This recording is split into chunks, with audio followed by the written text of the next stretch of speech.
Aurangabad Lok Sabha seat पर सुशील सिंह को कड़ी टक्कर दे सकते हैं कांग्रेस के निखिल कुमार। यदि ये सीट कांग्रेस के हिस्से में जाती है तो मुकाबला होगा जबरदस्त। इस क्षेत्र में राजद और जदयू के पास नहीं है सुशील कुमार के कद का नेता। 2004 के बाद यहां से कभी जीत नहीं पाई है कांग्रेस। भाजपा इस सीट को अभी से ही मान रही है अपना। बिहार का औरंगाबाद संसदीय क्षेत्र सूबे की प्रमुख लोकसभा सीटों में से एक है, जिसे बिहार का चित्तौड़गढ़ भी कहा जाता है। यहां की राजनीति पर राजपूत समुदाय का वर्चस्व कायम है। यही कारण है कि यहां से 1952 से लेकर अब तक कोई भी गैर राजपूत चुनाव जीतकर लोकसभा में नहीं पहुंचा है। मोटे तौर पर कहा जाता है कि यहां पर राजपूत समुदाय की संख्या 7.5 से 8 लाख के करीब है। यहाँ राजपूत 17%, यादव 15%, मुसलमान 10%, कुशवाहा 8%, मुसहर 8%, रविदास 7.5%, पासवान 7.5%, भूमिहार 3.5%, वैश्य 3.5%, कहार 2.5% और कुर्मी करीब 1.5% है। उल्लेखनीय है कि औरंगाबाद देवों की भूमि के रूप में प्रसिद्ध है। यहाँ विभिन्न धर्मों के कई ऐतिहासिक और धार्मिक स्थल हैं। औरंगाबाद क्षेत्र का इतिहास काफी पुराना है। यहाँ प्राचीन मगध जनपद का महत्वपूर्ण हिस्सा था। इतिहासकारों का मानना है कि इस क्षेत्र के लोग प्रगतिशील सोच के हैं। औरंगाबाद में हिंदू, मुस्लिम, सिख और ईसाई सभी धर्मों का धार्मिक स्थल देखने को मिल जाते हैं। उमगा में प्राचीन सूर्य मंदिर है। हसपुरा में अमजद शरीफ का मकबरा है। नवीनगर में गुरु गोविंद सिंह जी महाराज से जुड़ी यादें हैं। देव में प्राचीन सूर्य मंदिर है, जिस मंदिर के गरिमा पूरे भारत में फैली है। इसकी खासियत यह है कि पूरे भारत में एकमात्र ऐसा सूर्य मंदिर है जिसका दरवाजा पश्चिम दिशा में है। कार्तिक और चैत्र मास में हजारों लोग यहाँ छठ पूजा करने आते हैं। यही नहीं, यहाँ धर्म के साथ साथ साहित्य की भी परंपरा रही है। यहाँ 1952 से लेकर अब तक जितने भी आम सभा चुनाव हुए हैं, उनमें राजपूत जाति के उम्मीदवार जीते हैं। 1952 से लेकर 84 तक ये विभूति डॉक्टर अनुग्रह नारायण के पुत्र सत्यनारायण सिंह का गढ़ था। अपनी प्रतिष्ठा और ख्याति के बदौलत उन्होंने मगध विश्वविद्यालय की स्थापना कराई और औरंगाबाद इलाके का भौगोलिक स्थिति काफी मनोरम है। यहाँ ऊंचे पहाड़, घने जंगल और समतल जमीन भी है। इलाके की पूरी अर्थव्यवस्था खेती पर निर्भर है। धान, गेहूं और दलहन के साथ साथ यहाँ गन्ना का उत्पादन होता है। लेकिन हाल के दिनों में सरकार की गन्ना किसानों की उपेक्षा और औरंगाबाद के किसानों पर भी दिखता है। किसानों की शिकायत रही है कि उन्हें गन्ना के खरीदार नहीं मिल पाते। वे स्थानीय कारोबारियों पर ही निर्भर रहते हैं।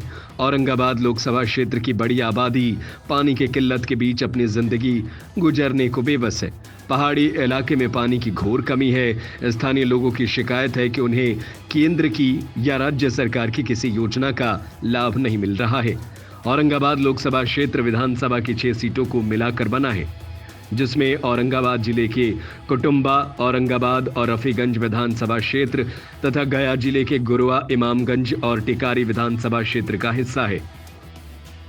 औरंगाबाद लोकसभा क्षेत्र को बड़ा इलाका नक्सल प्रभावित है। नक्सलियों के कारण इलाके का विकास प्रभावित है। हालांकि हाल के दिनों में नक्सली वारदातों में कमी आई है, लेकिन कुछ लोगों की शिकायत है कि यहाँ के सांसद स्थानीय मुद्दों को लेकर गंभीर नहीं रहते। सांसद सुशील कुमार सिंह 2009 से औरंगाबाद क्षेत्र का प्रतिनिधित्व कर रहे हैं। 2009 में सुशील कुमार सिंह जदयू से जीते थे और 2014 और 2019 में बीजेपी में आ गए। इन्हें भी जीत मिली। इस लोकसभा चुनाव में इस क्षेत्र का विकास बड़ा मुद्दा रहने वाला है। हर जाति, हर धर्म, हर वर्ग के लोगों का यही कहना है कि जो विकास करेगा वही उनका सांसद होगा। जानकार बताते हैं कि फिलहाल यहां पर राष्ट्रीय जनता दल और जनता दल यूनाइटेड के पास कोई नेता नहीं है जो भाजपा के सांसद सुशील कुमार सिंह को कड़ी टक्कर दे सके। परंतु जानकार बताते हैं कि यदि महागठबंधन से नागालैंड के पूर्व राज्यपाल और कांग्रेस के नेता निखिल कुमार को उम्मीदवार बनाया जाता है तो वो महागठबंधन भाजपा के सुशील कुमार को कड़ी टक्कर दे सकते हैं। परंतु यदि कोई राजद या जेडीयू का नेता भाजपा को कड़ी टक्कर दे सकते हैं और यहां पर पूरा समीकरण बदला हुआ दिखेगा। उल्लेखनीय है कि निखिल कुमार का संबंध भी राजपूत समुदाय से है। वहीं यहां के सांसद सुशील कुमार का दावा है कि सांसद रहते हुए उन्होंने इस क्षेत्र के विकास का पूरा ध्यान रखा है। इलाके के लोगों की सबसे बड़ी समस्या सिंचाई की रही है। सांसद का कहना है कि 50 सालों से लंबित उत्तर कोयल परियोजना पर काम उनके प्रयासों से हुआ। झारखंड के कोयल नदी पर मंडल डैम बनेगा, जिससे गया और औरंगाबाद जिले में सिंचाई की समस्या दूर होगी। याद रहे कि 2014 में तत्कालीन पीएम ने इस डैम की आधारशिला रखी थी, परंतु अब तक ये काम पूरा नहीं हुआ और ये महज चुनावी मुद्दा ही बनकर रह गया है। सिंचाई की व्यवस्था दुरुस्त करने के साथ साथ सांसद का दावा है कि उन्होंने अपने कार्यकाल के दौरान सभी असंभव काम को संभव करने की कोशिश की। नक्सल प्रभावित औरंगाबाद जिले में विकास की कामों की गति सबसे तेज रखी। सबसे ज्यादा सड़कों का निर्माण औरंगाबाद जिले में हुआ। हल्दिया गैस पाइपलाइन को औरंगाबाद लाने की कोशिश की। बताते चले कि ये लोकसभा सीट दो घरानों के बीच ही हमेशा सिमटा रहा। यहां से सत्येंद्र नारायण सिंह 7 बार सांसद रहे। वहीं इसके बाद यह सीट जनता दल के कब्जे में आई और लगातार 3 बार इस सीट पर जनता दल का कब्जा रहा। इसके बाद इस सीट पर समता पार्टी ने कब्जा जमाया। वहीं 1999 और 2004 में फिर इस सीट पर कांग्रेस की किस्मत साथ दे गई, लेकिन 2009 में ये सीट जनता दल यूनाइटेड के हिस्से में चली गई।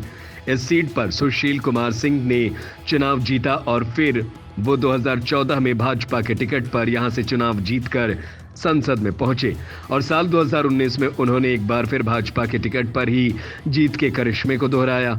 कभी ये औरंगाबाद सीट कांग्रेस का गढ़ माना जाता था। अभी भाजपा के कब्जे में 2 लोकसभा चुनावों से ये सीट है। 1952 से शुरू हुए पहले लोकसभा चुनाव में जब औरंगाबाद लोकसभा सीट की जगह गया पूर्व लोकसभा सीट हुआ करती थी, तो यहां से सत्येंद्र नारायण सिंह नहीं बल्कि कांग्रेस के नेता के तौर पर बृजेश्वर प्रसाद ने जीत दर्ज की थी। 1997 में जब यहां लोकसभा चुनाव हुआ तो सत्येंद्र नारायण सिंह ने यहां जीत दर्ज की और वो लगातार 7 बार उन्हें विजयी भव का वरदान वहां की जनता देती रही। कांग्रेस की माने तो 2004 के बाद से इस सीट को भूल गई है। इस सीट पर कांग्रेस का समीकरण सिट ही नहीं बैठ पा रहा है। 2009 में जहां सुशील कुमार सिंह जनता दल यूनाइटेड के टिकट पर यहां से सांसद बनकर लोकसभा पहुंचे, वहीं 2014 में जब नरेंद्र मोदी की अगुवाई में एनडीए चुनाव मैदान में थी तो जदयू इससे अलग चुनाव लड़ी थी और तब सुशील सिंह ने भाजपा का दामन थाम लिया और पार्टी ने उन पर भरोसा दिखाया। फिर ये सीट भाजपा के कब्जे में गई और 2019 में भी सुशील सिंह इस सीट पर जीत बरकरार रखने में कामयाब रहे। फिलहाल भाजपा के सुशील कुमार सिंह यहां से मजबूत दिख रहे हैं, परंतु यदि कांग्रेस की ओर से निखिल कुमार मैदान में आ गए तो एनडीए और इंडिया के बीच कड़ी टक्कर दिखेगी और इस सीट को लेकर कोई भविष्यवाणी चुनौतीपूर्ण साबित होगी।